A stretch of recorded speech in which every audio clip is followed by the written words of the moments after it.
love that new intro, man. It's so awesome. Yeah, that video is a sure fit. So this is a super 55. Yeah. So this is the one that like the better one, but the one in the video, that's a 55.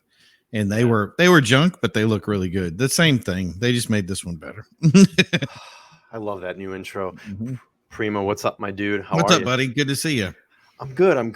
It's good to see you. This is kind of like an impromptu for us because usually we do Sunday nights, and I had a lot on my mind. And it's funny. I posted the show.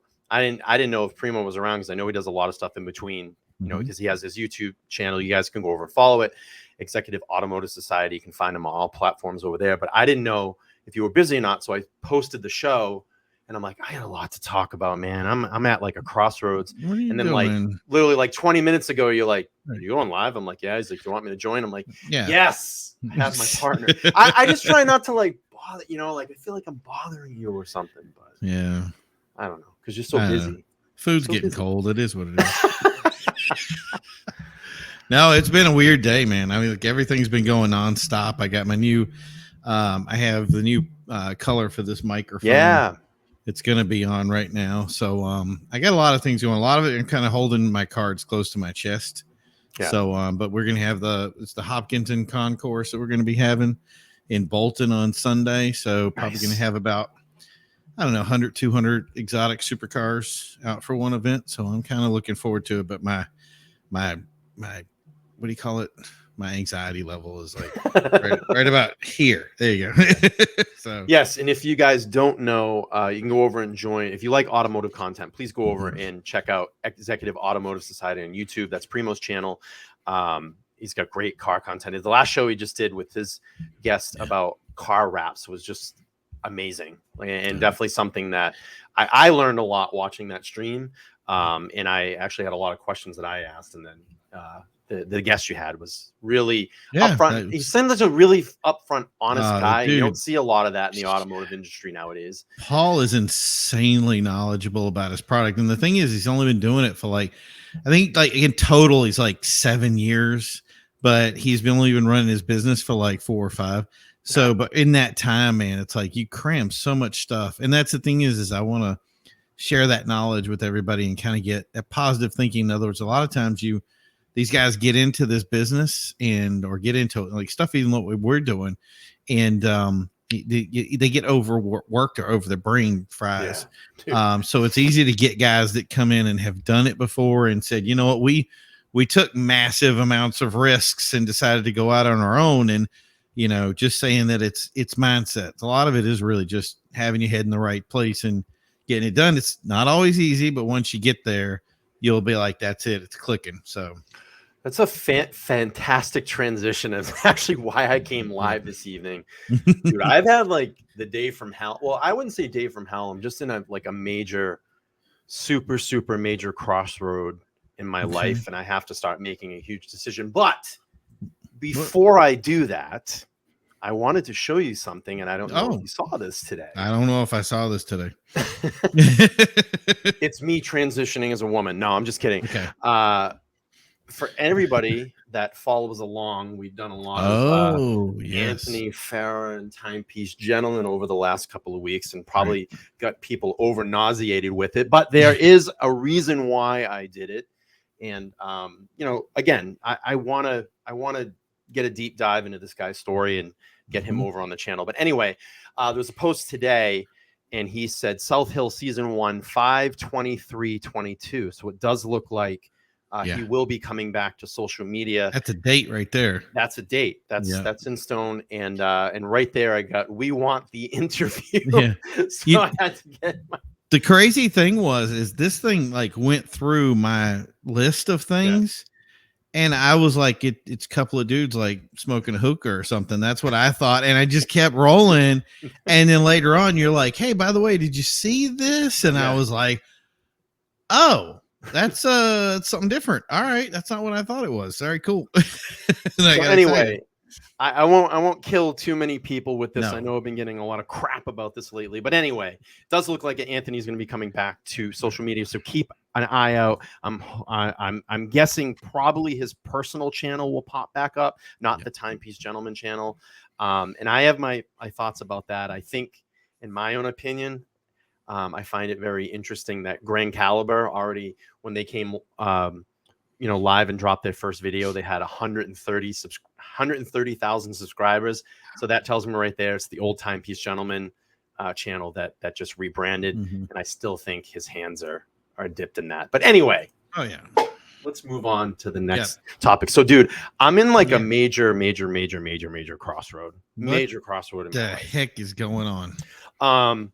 So without giving away too much information, I'll keep it basic and see what you think.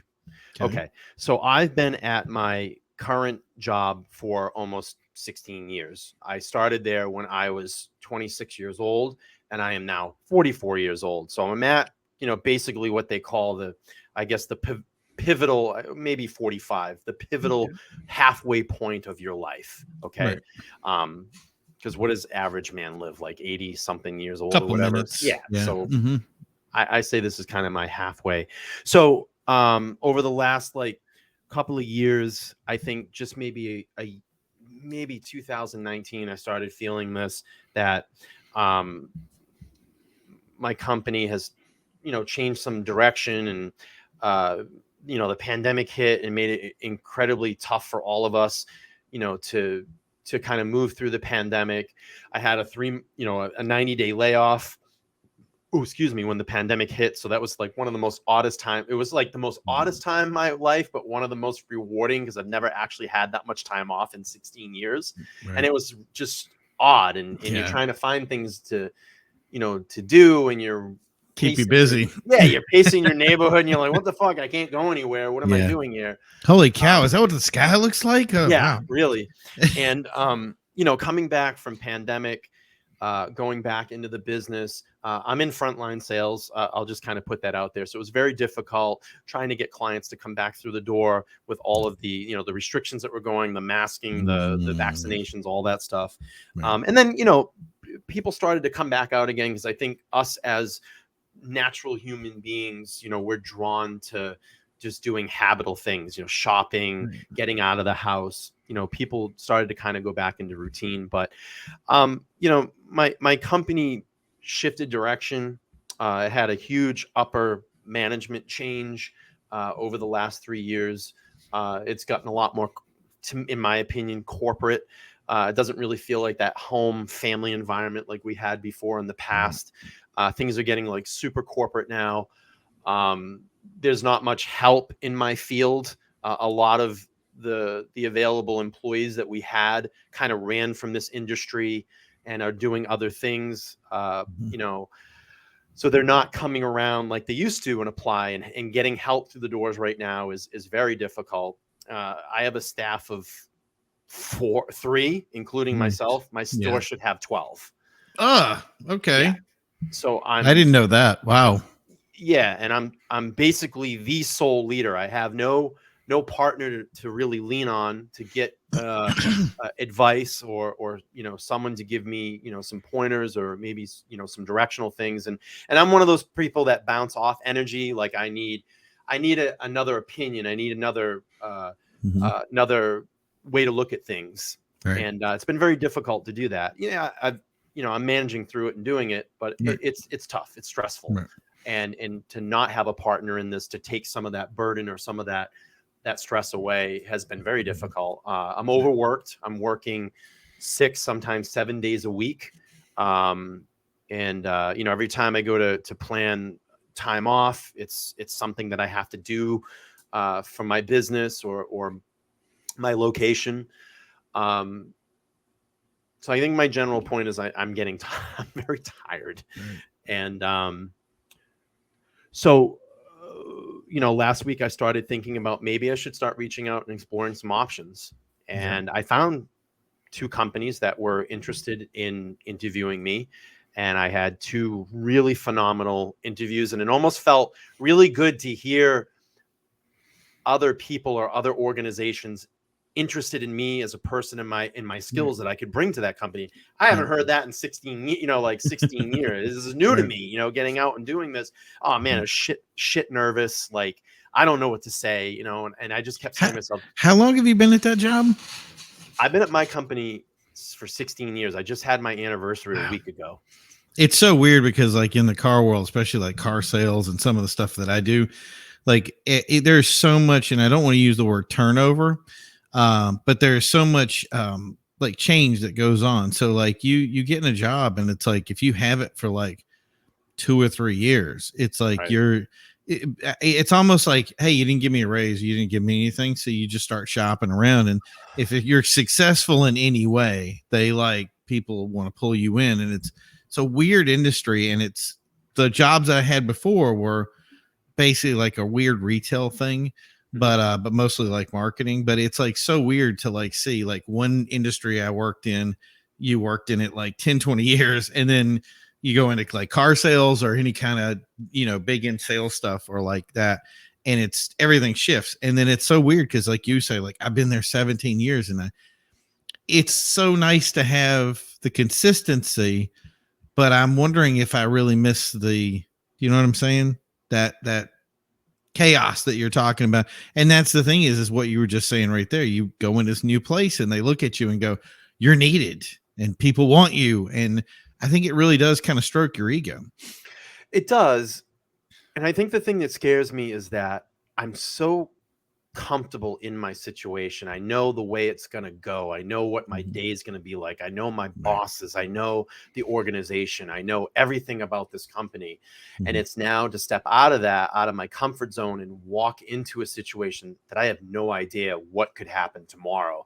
I mean, I literally could resign and say, and let me make this clear. I only went through the first round of interviews. So I'm going to the second round of it with both companies, which is cool, next week. So it's like, it's this kind of feeling of euphoria in the same too. It's like, wow, 2 companies right now are competing. They're interested in me and they're competing. But I have the safeguard over here. And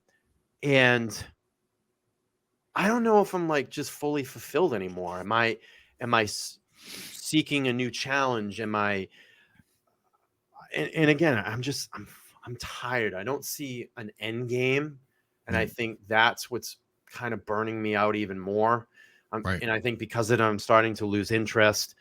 And who knows, maybe I go through this round of interviews next week and both companies don't call me back. I mean, I don't know. So I just don't really know what to do. What would fulfill you? That's it. That is it's so funny because honestly, I put this to people, and it's kind of a psychological thing too. Is like there's 2 kind of things, and one is like clean up everything. In other words, the first thing you do is you go through your house, you make sure everything's pristine and perfect. I don't think you have a problem with that. It's so funny that once you clean up your life, you'd be amazed at how many people don't want to be around you anymore because you're cleaning up or you're becoming more active or maybe you're working out. And then you're like, I can't go out and do some of the stupid stuff anymore. Like I got to improve myself. But when it comes back to the last thing is, as I said, if you've really made it to this next level, which you've crossed way over that, I kind of ask it. The next one is what's going to fulfill you? Is it going to be, is it the money? Is it the work? Is it like, for me, I love exotic cars. I love supercars. It's been something that is my whole life. It's funny that no matter how much I get away from it, I always get back to it. And that's the thing is it was working at Lamborghini. People could yell at me and tell me they were going to fire me, and I still wouldn't have a bad day. And that path that's taken me down over, it's always continuously like reinforced what I was doing, and it's in my wheelhouse. So no matter what I do, I'm always good at it. So the thing is I want to banter that into your ballpark and just go, what is it that's going to fulfill you? What's really going to, is it the job, or is just the job the thing that's going to, in other words, maybe the Let's Talk Live is your wheelhouse and everything feeds that monster? What's going to fulfill you? I think ultimately, and like I said before when we had the last show, I said, this is my I love doing this. This is my passion. This is why I do it. I love the whole aspect of it, creating content and being able to be, I'm a graphic artist and I'm a filmmaker. And it's funny. I discovered all these skills while doing this that I never even knew I had. I tapped into a talent. I think for me, I don't say this is like my fantasy world, but this is kind of like my entrepreneurial job. Like this is not my career right now. Hopefully one day this will be my career. But in my real life, I think now, getting older is, having a little bit more time. And and believe me, I like to run with the best of them. I don't complain about anything. I will get up in the morning if you need me to be there at 4:00 in the morning and work till 8:00 at night. That doesn't bother me. I love hard work and putting in hard work, but I want to feel appreciated.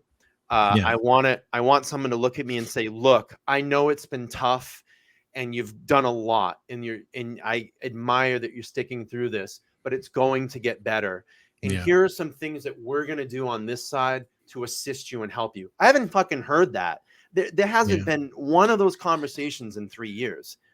And that's where I'm kind of like, no matter what job I've ever done, I really have never expected any of those guys to, and it's never going to happen. In fact, I had one where, but that's telling me that you're telling, I'm sorry, but that's no, go ahead. Me that you don't value me anymore. They that's don't. How I feel. That's exactly how you and you're going to feel that way. And that's the problem with a lot of the modern businesses that we have today. Before I moved to basically automotive stuff, the last thing I did was I worked for a major manufacturing company or major, they did retail and other stuff like that. But one day I got real upset and I was just like, man, just life is banging at me. Nobody's ever patted me on the back. I put in a ton of work. I don't get any rewards for I've never gotten an award or, thanks for your never missing a day kind of thing. And I got called into the office and I'm thinking, you know what, this is maybe that's it. Like, oh, that's pretty cool. They're probably paying attention to this and they're going to come in and say, hey, you know what? You're doing a good job. Stop beating yourself up. Right. No, they took me into the office and the lady looked over at me and said, you're a leader in this company. You need to smile all the time. Don't ever expect us to pat you on the back. All right, cool. That's the way it's going to be. Been nice knowing you. And that's the thing is it was going back to saying this was never fulfilling me. It was like the same thing of having bad friends. I was in my bad job and I needed to find a way out. And I did. And the second after I did what I did with automotive sales, when I went that route, I got awards, I got medals, I got stuff, people asking me to come over and do speeches and talks with people. It was so weird. And then I had to actually take classes to figure out how to get in front of people and go, hey, you guys, I guess they want you to do what I'm doing.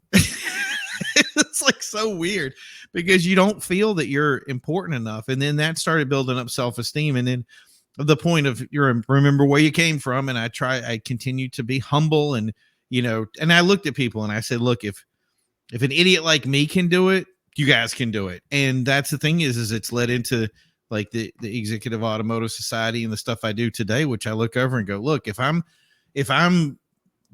me as a big dumb idiot can go out and buy a nice car, anybody can do this. So, and that's kind of what I want to put to you is that where's that moment where you say, you know what, they're never going to thank me for no matter what I do. But why? Why did it change? And real quick, let me just go ahead. No, I love it. Laura checking in. Hello, good evening, Laura. You're always over here during the live shows. We appreciate it. She said, quote, what a drag. It's getting old. And I did look that up. I think those are some Rolling Stone lyrics. Okay. Perfect for the situation. Yeah. Perfect for the situation. But it's just funny that I came from this very appreciative company that was always praising and always, and now I start thinking like, did this change when 3 years ago when the direction from the top changed? Like I had to sit on a conference call today and the leader of our division is talking and he kept asking like, so what does everybody think about this? And no one was talking. Right. No one said anything. It's so weird when we went to a kind of a train. This was a while back, and I won't even bring any of the companies or anything. But we're in this training session, and they're talking about how we're going to hire leaders in the future, and they're telling us all these qualities that these people have and what we want to hire and this kind of thing. And I was looking at the traits, and I'm like, click, okay, yeah, all right, what is this? Okay, we want to hire sociopaths. Like, at which point here did we care about the workers, the people that are buying our product? The idea that we have a vision and we need to focus on that vision. In other words, I want to make sure that that's the thing is when you first get a job, like, okay, the reason I worked at Lamborghini and why I had so much fun at it was because everybody there thought exactly how I did. The customers, we'd sit down and talk to customers. It was so funny how I'd immediately click with them, and we're having a conversation, and I'm like, dude, that's the same stuff that I think. Like, we're bulls. We go out and we do stuff. We take it. We don't make excuses. We're going to do this. And then when you got that, you get this continued thing. And the thing is I wonder if your business had that meeting and they said, hey, we're going to hire this guy, this guy, this guy. And the problem is none of that.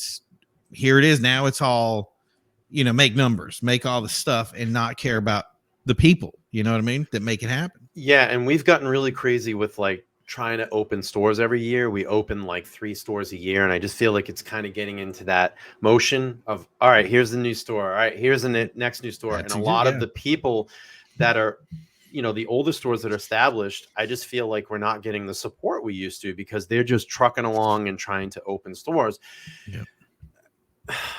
To me, it's bullshit, like, dude, like, seriously, I should not be working 7 days, 14 days in a row. I mean, it's just unhealthy mentally. I'm fucking burnt out. Like, I'm done. Like, I'm almost like, at this point, what do I have to lose? What are you going to do? You're going to fire me? Great. It's like a vacation. You know what I mean? Like, it would be a vacation for me. Yeah. When I was working anywhere from 60 to 80 hours a week and absorbed that for a minute because it's painful. There came a point when it was like I wasn't shaving, and I loved what I was doing, by the way. So that was the other thing was I wasn't shaving. I wasn't doing other stuff. I was going in. I was like just a zombie, but I was just running on automatic. You know what I mean? Like just getting all the stuff done. People don't realize that starts taking a toll. You need to have those times to yourself to be able to even just unwind, but like that self-growth that you need is your job is not your life. You are not that thing, even with for 16 years, man.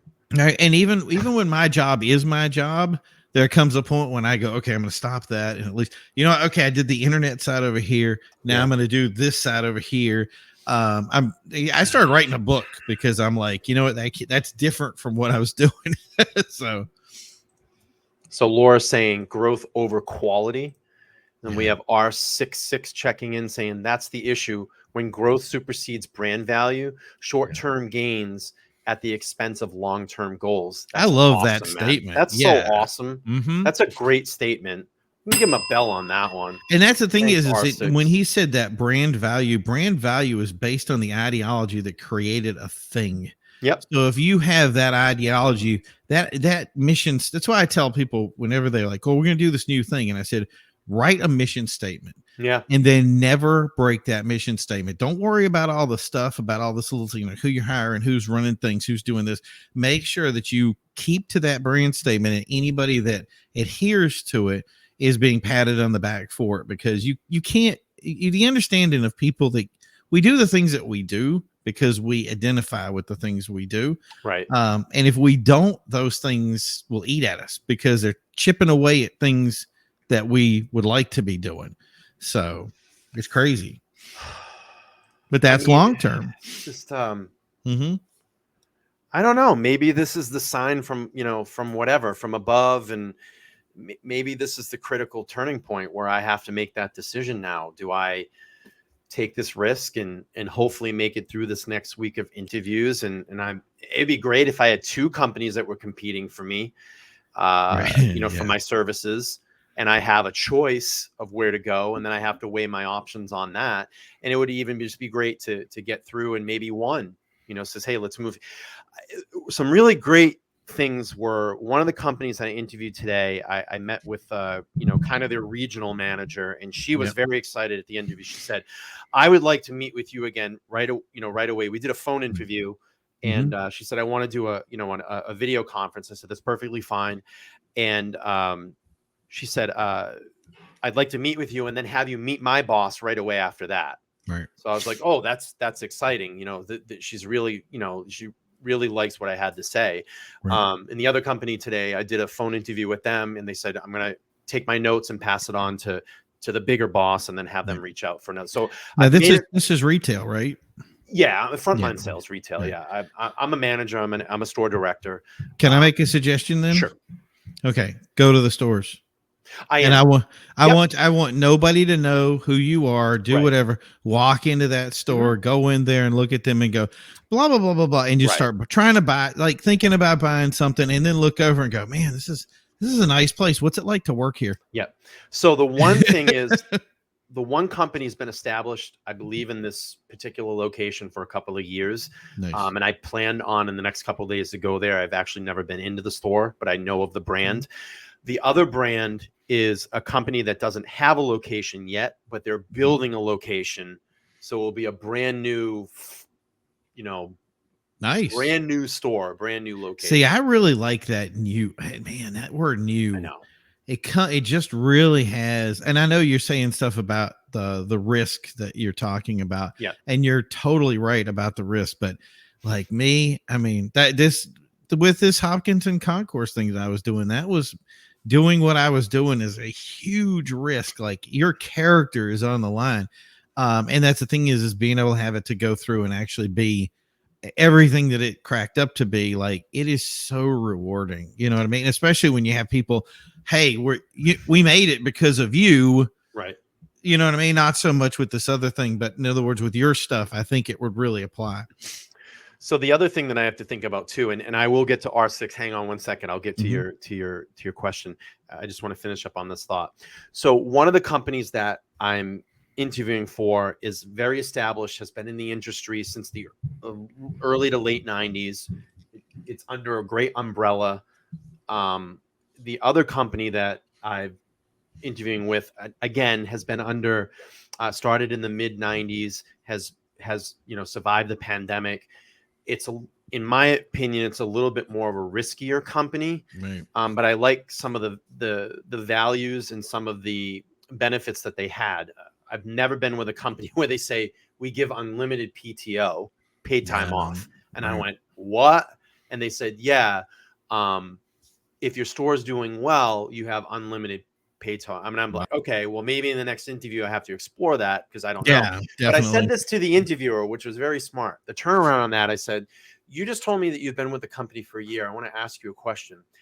How many times have you taken unlimited PTO in the last year? Right. And he told me 6. And I went, that's pretty good. That's not bad. Right. So again, whatever unlimited PTO means, that's something that I'm gonna have to has and the thing is I haven't been out there too much or seeing some of the stuff. Like when I remember kind of when I got out of the regular workforce, if you will. Sure. The Google mindset is what I call it, is like it's some of these brands came out and they really wanted to make places like daycare being allowed in their work or whatever, and things like that. Or, we sit on beanbags when we work and do all this other stuff, like really fun work atmospheres that they'd worked on. But I think a lot of that was, and it's like, this is very tough to support. And I've been there because you have to have somebody that really puts that together for you. How much is that still relevant in the workforces we have today, especially in, retail? Retail's a different monster. So yeah. So R6 Swatch Group and all the other brands under its umbrella versus Rolex is a perfect example. By the way, which industry are you? It's frontline sales. It would be a store director's position, general manager. I'm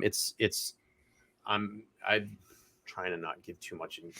It's frontline sales. It's store director. Scott saying that unlimited PTO is a scam. Oh, really? I didn't. He said, Scott saying PTO days is better because when you leave, they have to cash you out. Yes, I do know that.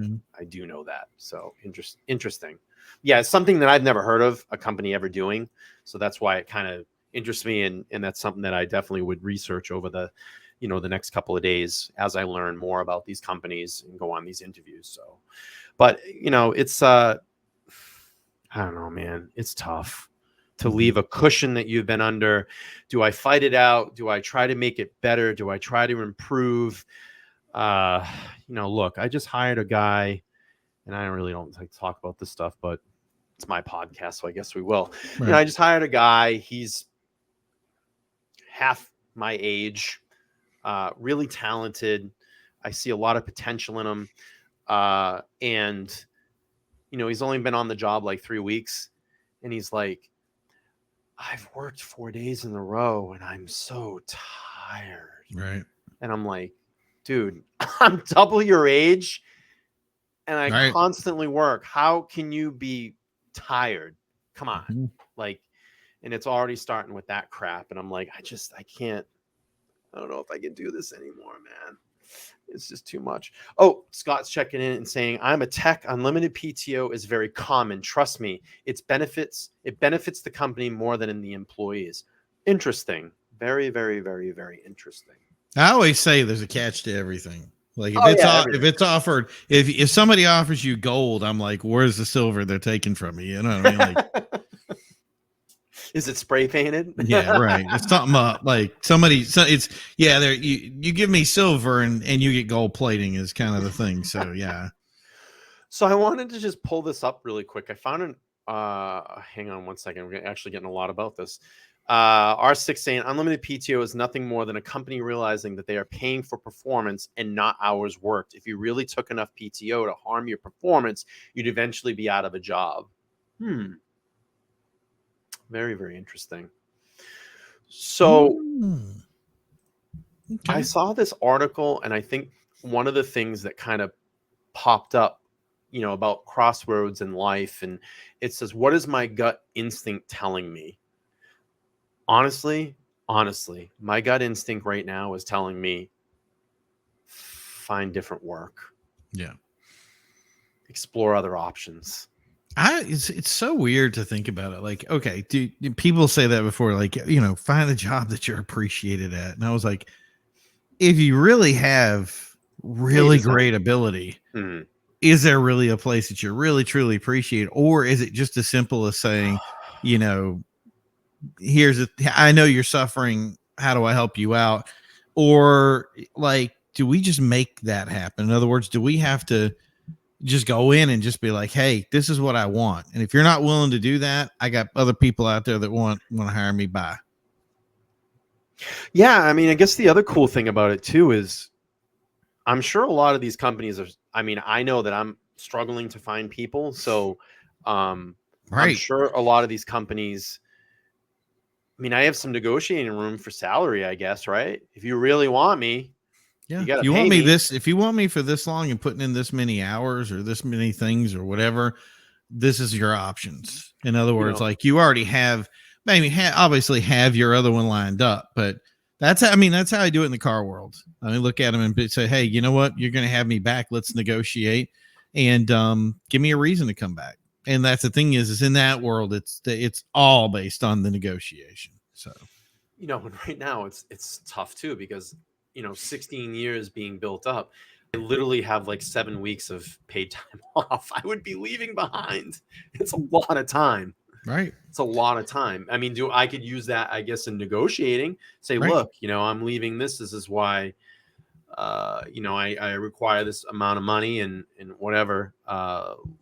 Laura is saying, quote, change is painful, but nothing is painful as staying stuck somewhere you don't belong or want to be. Right. Yeah. Oh man, this is tough. Are we making it too difficult? Or is it really easy, or is it really just... I don't think it's easy. I mean, it's not. Then that would mean to me that the people that you're working with aren't really that something changed and you want it back. And that's the thing is if there's always a thing. In other words, everybody says there's a price for a person or whatever. Man, Ted DiBiase. Right. But that's the thing is it comes back to that of going, okay, sometimes it's not always money. Like, in other words, I've worked at places just because of the opportunities that I can get. Maybe some people are just, hey, do you get benefits? We're good with benefits. But I mean, like, it's always that thing of going, I would never work at a hamburger joint, like not like a private thing, but in other words, like I'd never work at a restaurant chain, if you will, like, some of the big ones out there. That's like, people drive up to a window, they throw shakes at windows, they, all the stuff that you see on like all these TikTok videos comes from that. I could never work there, and I don't see a future in it. But people obviously get hired there and they work there, and maybe they make a history of themselves. But it's like, what was the difference between the job that you took now? Why did you take it? Why did you stick with it for that time? And if you did you build an empire, or is it going to be better that you build an empire someplace else? In other words, or maybe that other place allows you to build an empire. Like, those are the things, what do you want to get? You know what I mean? So Design says, yeah, it's true. I'm stuck in this job for 25 years now. It's secure, yes, but kind of depressing. He said, I passed up so many opportunities. But he said the word stuck. And that to me, like, stuck. You know what I mean? That's where that hurts when somebody says that. Like, I think about the word stuck. I can't move. That is a very scary process. Like, I think that people can do stuff. They can do stuff within their thing, or they can grow other things while they're stuck in another thing. You know what I mean? So what can we do to change the environment that we live in? Are we truly stuck, or are we putting ourselves in a hole and just not climbing out, or not digging at the, it's what do you call it? Shawshank Redemption. Like, you know what? I'm digging that hole. It may be with a rock hammer, but I'm still digging. And the thing is if you know what I mean? Like, if I was in the place before and people were yelling at me, I was working long hours doing all the stuff, but I was in a place where I wanted to be. That was why it was difficult, if not impossible. And when the things that I wanted, and I told myself, if I don't have this, then I leave. And I told everybody knew what my flipped button was. And I said, if I don't have this, I'm out. And when that button flipped, that's when I left. It was that simple. And that I didn't even ifs, ands, whats, or whatever. Like, and I'm bad about it. I'll work at a place. I'll tell them, this is what if you don't meet this minimum requirement, you lose me. And that's the thing is you gotta, you know what I'm saying? R6 is saying sometimes people can be prisoners to familiarity. Yes. Others embrace change. It's a choice. Yeah, I'm a weird change embracer. Like, I like to change things up in my environment, and if the business won't change it, I'll find ways to change it. Design says, "Yep, but I wished up. In the last 5 years, I diversified and I just did stuff I wanted to do. See, there you go. On my overtime hours, so I could do that.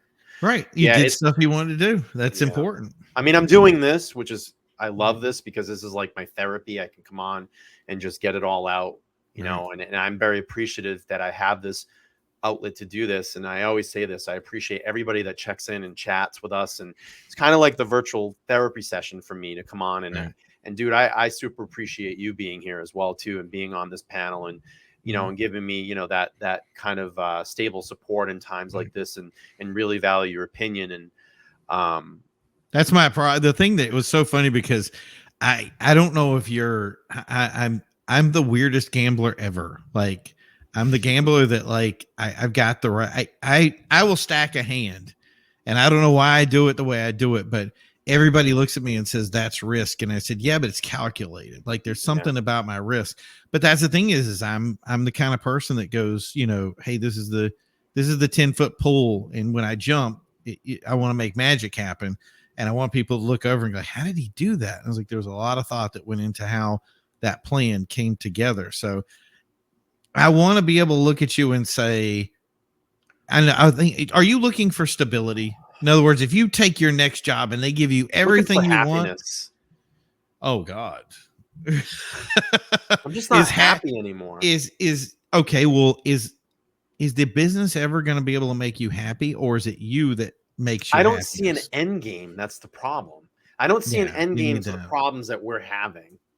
I don't see an end Yeah. game. And I just feel like they're dropping the ball to all of us and just basically screw you.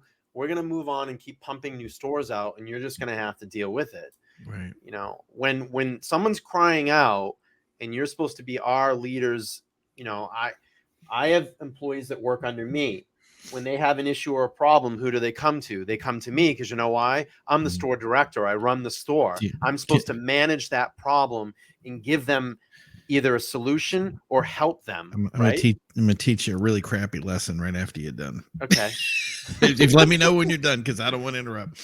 And then if I'm having an issue, I'm supposed to circle that up to the people that are above me. Right. And they're supposed to manage or help me through that problem. That's what they're there for. And you're gonna give me a hard life lesson in about 3 seconds, and I'm gonna hate you. You were gonna hate kick me you for off this, my yes. fucking panel. Yep.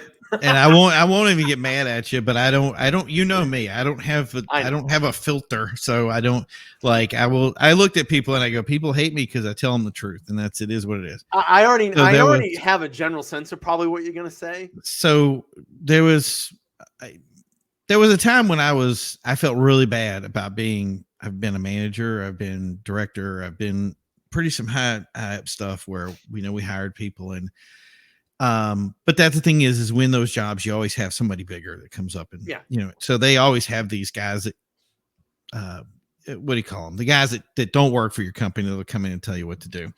So I'm sitting there with a general manager, and here I am, and we're talking about stuff, and he goes, yeah, they're talking to us, and they said, what's the plan? And they said, well, how many people do you have working for you? And they said, well, we got 7 people working for us, let's say.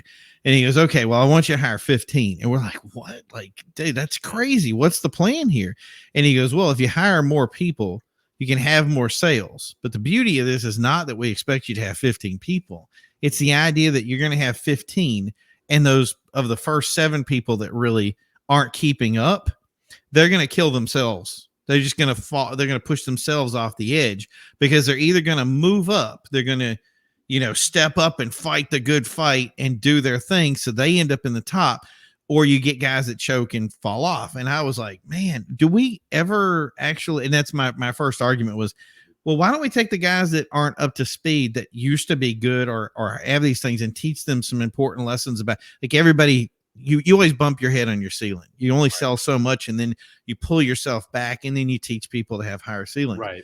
Instead of teaching those people to be better people, the goal for these people that were recommending to a billion-dollar company, if you will, was to basically throw everybody in the deep end of the pool, and whoever drowns, we get rid of them, and then we keep the other people.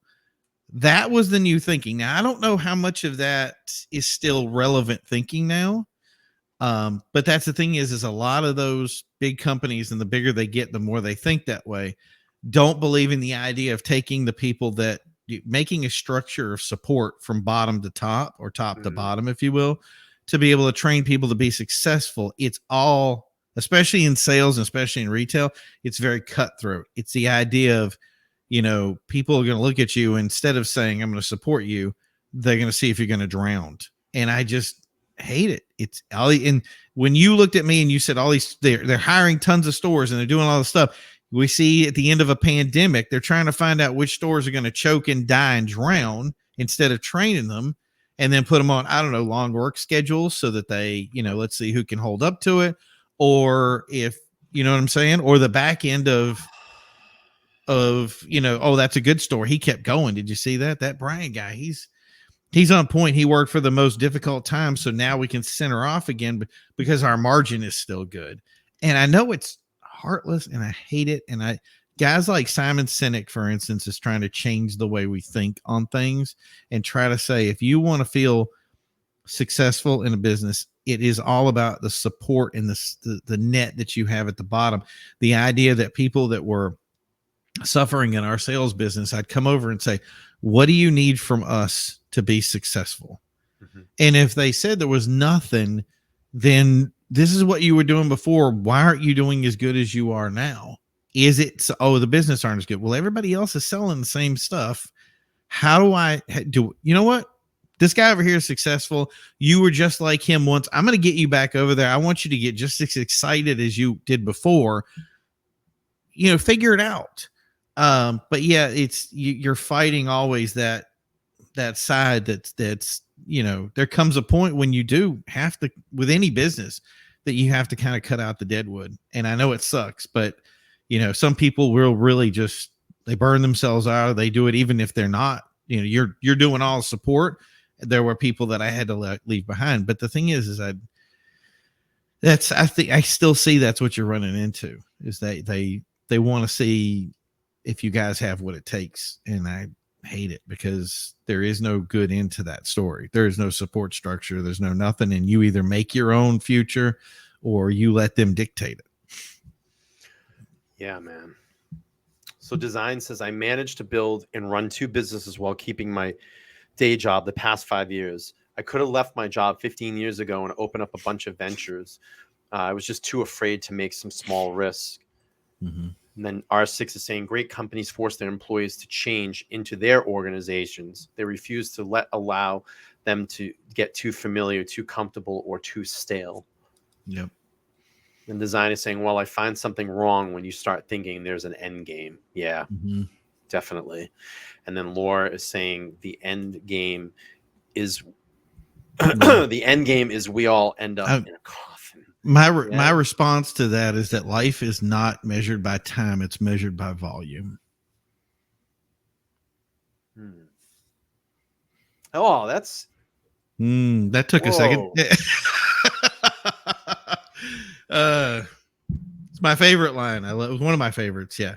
But I've been living on a time schedule for. So I use my life. Long.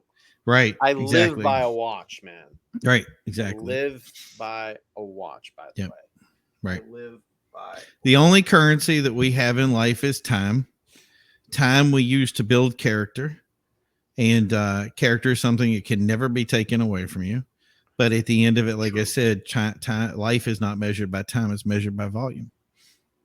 So and that's the thing, is that's what you do within that time. No, it's not. You want to use the word volumetrically. Somebody looked at me one time and they said, hey, what if the world ended tomorrow? What would you do differently? What would you do? What would you add? What would you do? And I looked over and I was like, nothing would change. I would do exactly what I'm doing right now. It's not about being fulfilled. It's the idea of that I'm already full. It's not about like filling a bucket list or doing all this other stuff. It's about what you have as your character. And the thing is I've done everything I can within the time that I've had for what I have. If I get more time, I'll do more with it. But if I don't have that time, I'm right where I need to be. Is it bad that I would go back and change so many aspects about my life? Is that bad? No, it's never too late. It is never too late until you die. But there's a lot of things that I would do different.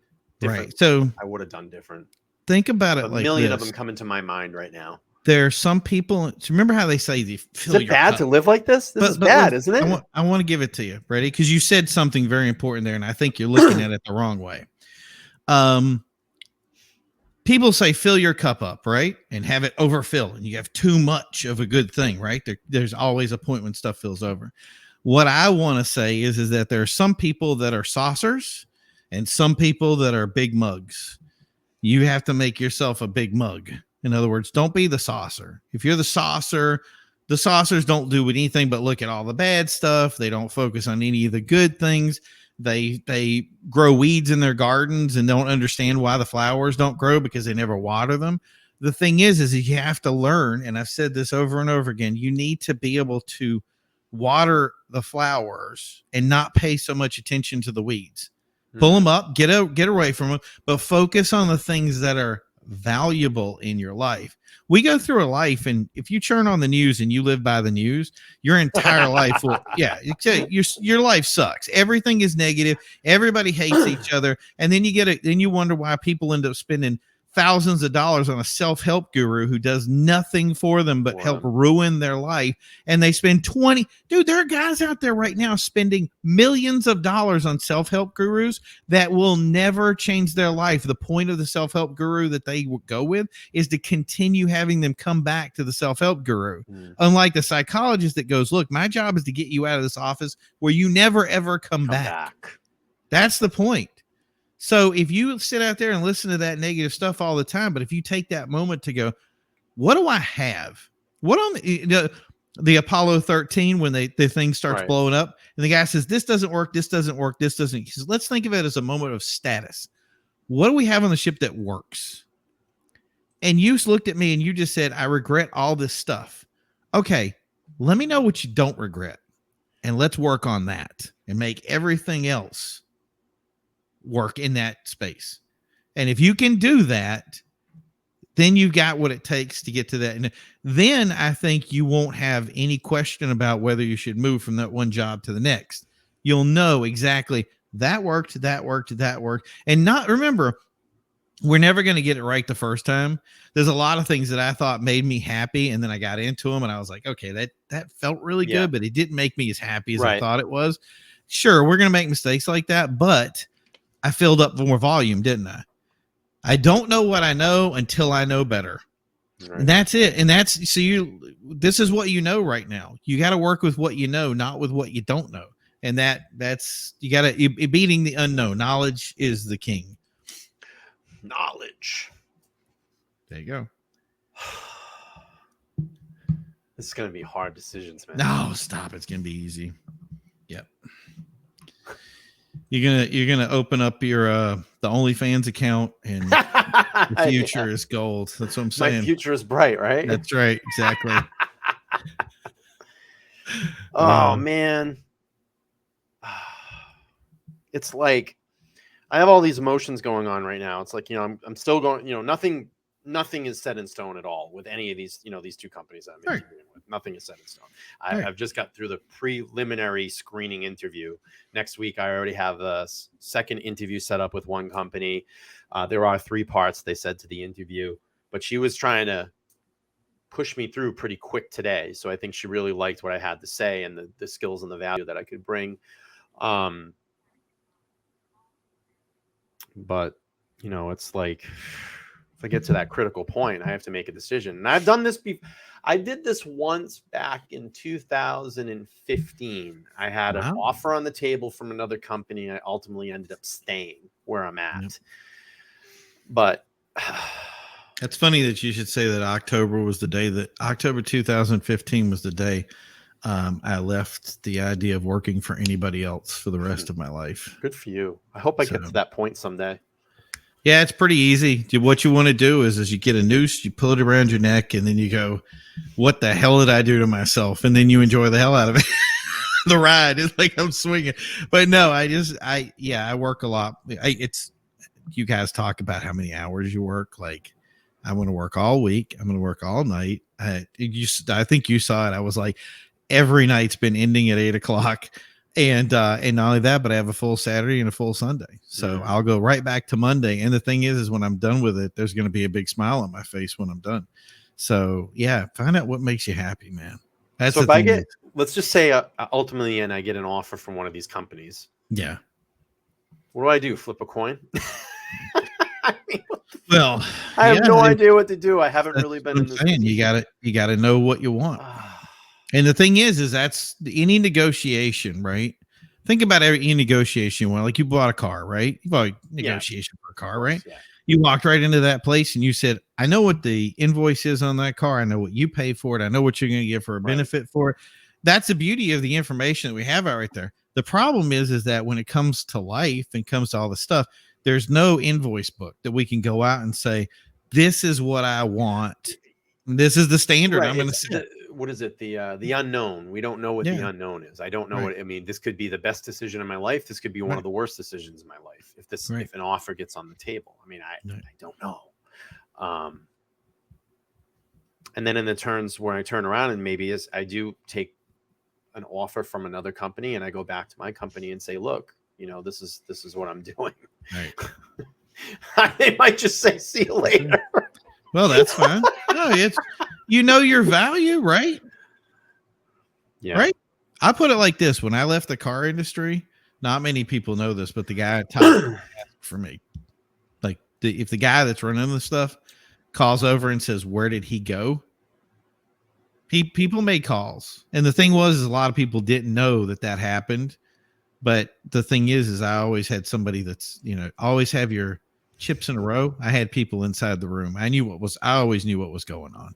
So, and that was the thing is when it happened, I was like, and the worst part is I found out afterwards. So people were calling me up trying to get me to come back, and they were like, "How's things going?" And I'm like, "Are you kidding me? They're going insanely good."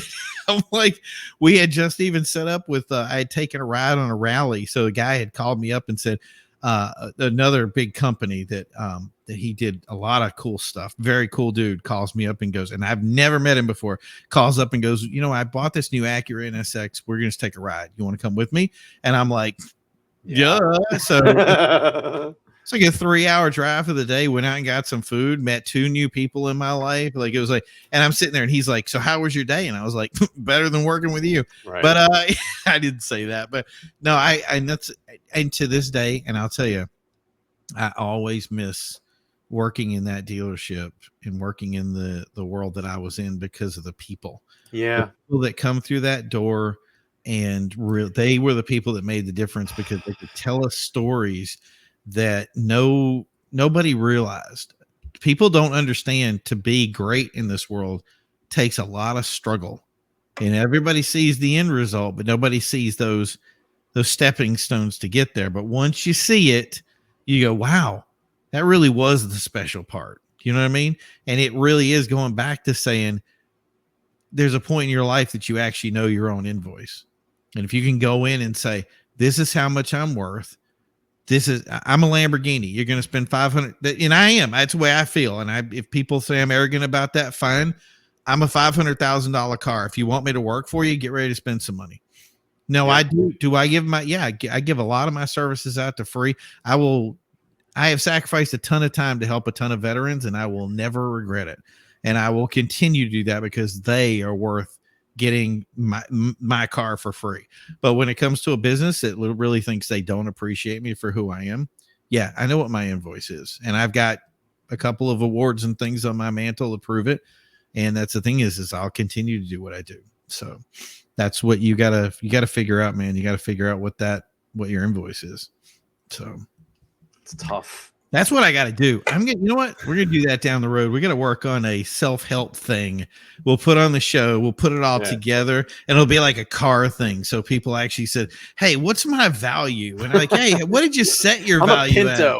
Right? Did you build yourself out of carbon fiber, or are you do you explode on impact, or are you or was it a Reliant Robin or something? Yeah, right. I don't even have 4 wheels, dude. So yeah, too funny. But yeah, I mean, like I said, I got a lot of action going on this next week or so, and just have to really see where this all takes me. But I always say, I always say this, and I have the license plate to prove it. There you go. What is it? I forgot. Fate. It's Fate. FATE. Okay. That's my license plate. Okay. And I say that all things happen for a reason. So if this is the shining light that's looking down and saying this is the road that you must take for now, you have to explore it and see where it leads you. And hopefully the light at the end of the tunnel isn't an oncoming train. yeah, exactly. And maybe this is the door that's opening to the second part of my life. I don't know. I don't know. But we're gonna roll with this and see where it takes us.